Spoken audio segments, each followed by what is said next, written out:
কানাডায় এক বরফ শীতল রাতে এক কোটিপতি তার ঘরের সামনে এক বৃদ্ধ দরিদ্র মানুষকে দেখতে পেলেন। তিনি বৃদ্ধ মানুষটিকে জিজ্ঞেস করলেন, বাইরে এত ঠান্ডা আর আপনার গায়ে কোনো উষ্ণ কাপড় নেই, আপনার কি ঠান্ডা লাগে না? বৃদ্ধ লোকটি উত্তর দিল, আমার কাছে উষ্ণ কাপড় নেই, কিন্তু আমি মানিয়ে নিয়েছি। কোটিপতি উত্তর দিয়েছিলেন, আমার জন্য অপেক্ষা করুন, এখন আমি আমার ঘরে ঢুকে আপনার জন্য একটা উষ্ণ কাপড় নিয়ে আসব। দরিদ্র বৃদ্ধ খুব খুশি হয়ে বলল, সে তার জন্য অপেক্ষা করবে। কোটিপতি তার বাড়িতে ঢুকলেন এবং সেখানে ব্যস্ত হয়ে গেলেন, আর দরিদ্র মানুষটার কথা ভুলে গেলেন।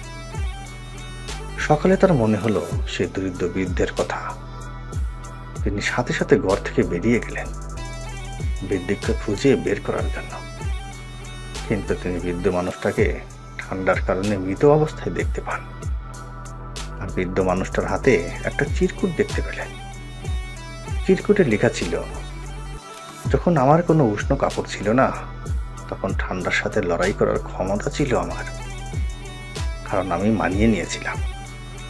কিন্তু যখন আপনি আমাকে সাহায্য করার প্রতিশ্রুতি দিয়েছিলেন, তখন আমি আপনার প্রতিশ্রুতির সাথে আসক্ত হয়ে গিয়েছিলাম এবং আমি আমার তীব্র ঠান্ডা প্রতিরোধ করার ক্ষমতা হারিয়ে ফেলি। কাউকে প্রতিশ্রুতি দেওয়ার আগে ভাবুন এবং অহেতুক মিথ্যা প্রতিশ্রুতি দেওয়া থেকে বিরত থাকুন। শিক্ষা: অহেতুক প্রতিশ্রুতি প্রতারণা পরিণত হলে অন্যের অধিকার দারুণভাবে খর্ব হয়, নৈতিক, ধর্মীয়, মানবিক মূল্যবোধ বিনষ্ট হয়, সামাজিক বিশৃঙ্খলার সৃষ্টি হয়।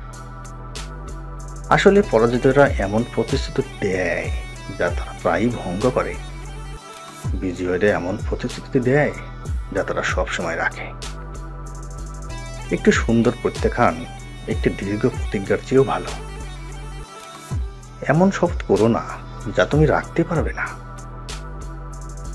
জীবন অনেক সময় এত জটিল হয়ে যায় যে তখন প্রতিশ্রুতি ঠিক রাখা সম্ভব হয় না।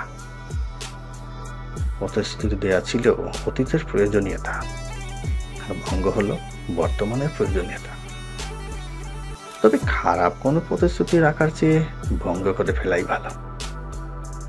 কারো কথা রাখার সর্বোত্তম উপায় হলো কথা না দেয়া।